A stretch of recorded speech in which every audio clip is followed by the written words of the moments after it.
Bismillahirrahmanirrahim. Assalamualaikum warahmatullahi wabarakatuh. Alhamdulillahirrabbilalamin. Wabihi nasta'inu ala umuruddin ya waddin. Assalatu wassalamu ala asyrafil anbiya'i wal mursalin wa ala alihi wa ashabihi ajma'in, amma ba'du. Saya sebagai pembicara pertama, Rizka Dwi Cahyani dari Tadris Bahasa Inggris semester 4, akan membuka presentasi pada kesempatan ini, yaitu materi ketujuh pada pembahasan kali ini dengan judul Inovasi Bidang Ketenagaan Pendidikan. Pembahasan pertama yaitu mengenai analisis manajemen berbasis sekolah. Sebenarnya apa sih manajemen berbasis sekolah atau yang biasa disebut sebagai MBS itu?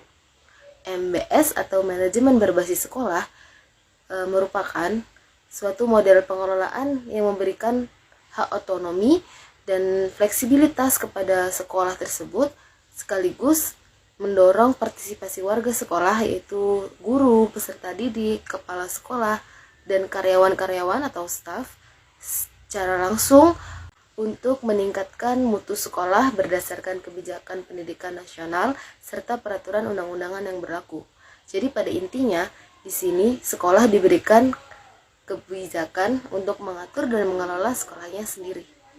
Tujuan MBS atau manajemen berbasis sekolah. Pada umumnya, implementasi manajemen berbasis sekolah bertujuan untuk meningkatkan pedulian dan turun tangan dari warga sekolah serta masyarakat dalam penyelenggaraan pendidikan, juga untuk meningkatkan tanggung jawab antar warga sekolah dan meningkatkan kompetisi sehat antar satuan pendidikan, serta juga meningkatkan efisiensi, relevansi, dan juga pemerataan pendidikan yang ada di daerah-daerah di Indonesia. Pada slide ketiga, saya akan membahas mengenai prinsip-prinsip MBS atau manajemen berbasis sekolah. Poin pertama yang akan kita bahas yaitu prinsip kemandirian. Pada tahap ini, sekolah diharapkan mampu membangun kemandirian melalui kerjasama antar warga sekolah serta pihak-pihak sekolah tersebut demi meningkatkan mutu serta kualitas sekolah. Pada poin kedua yaitu keadilan. Keadilan di sini yang dimaksud adalah bagaimana sekolah itu mampu menegakkan keadilan sendiri dengan adanya peraturan-peraturan yang mereka buat, serta sekolah mampu memberikan contoh yang baik dalam mengambil sikap keadilan bagi masyarakat dan warga sekitar sekolah. Prinsip ketiga yaitu keterbukaan. Keterbukaan di sini yang dimaksud bagaimana sekolah tersebut menjadi terbuka mengenai hal-hal yang diputuskan ataupun bagaimana mereka mencari solusi dan permasalahan yang ada. Jadi mereka terbuka untuk memperoleh masukan ataupun motivasi dari pihak warga sekitar juga. Pada poin keempat yaitu kemitraan. Maksud dari kemitraan di sini ialah bagaimana sekolah mampu mempersiapkan kader-kader ataupun mampu menghasilkan peran-peran penting yang dapat membantu untuk memajukan sekolah di masa yang akan datang. Pada poin kelima yaitu partisipatif. Sekolah diharapkan mampu membentuk sikap warga sekolah yang mau ikut turun tangan dan juga mengelola sekolah dengan baik.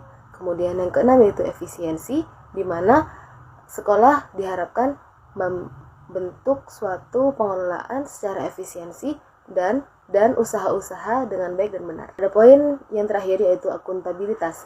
Di sini yang dimaksud dengan akuntabilitas yaitu bagaimana sekolah itu mengelola bukti serta data-data secara terbuku atau yang dimaksud dengan akuntabilitas itu sendiri. Jadi seluruh kegiatan ataupun pengelolaan dapat dibuktikan dengan adanya bukti catatan ataupun data-data yang tersedia dan dikelola dengan baik oleh pihak sekolah. Baik, sekarang kita mulai masuk ke poin kedua yaitu inovasi dalam organisasi pendidikan. Nah, yang pertama itu ada hakikat jenis pendidikan dan tenaga pendidikan. Apa sih pengertian pendidikan itu? Nah, pendidikan itu sebagian masyarakat atau pandangan pada masyarakat adalah orang yang melaksanakan pendidikan di tempat-tempat tertentu seperti lembaga pendidikan resmi atau formal. Misalnya seperti sekolah atau institusi dengan kurikulum yang jelas dan terakreditasi, dan non-formal semisal kursus yang berada pada rumah atau mengembangkan keterampilan-keterampilan tertentu yang dikelola di lingkungan gereja, rumah, atau sebagainya. Kemudian ada beberapa karakteristik yang dibutuhkan pendidik. Yang pertama itu ada mandiri atau mampu berdiri sendiri. Di sini tidak bergantung pada orang lain, memiliki ilmu yang cukup, baik dalam hal pengetahuan, keterampilan, dan sikap. Kemudian yang kedua adalah bertanggung jawab. Jadi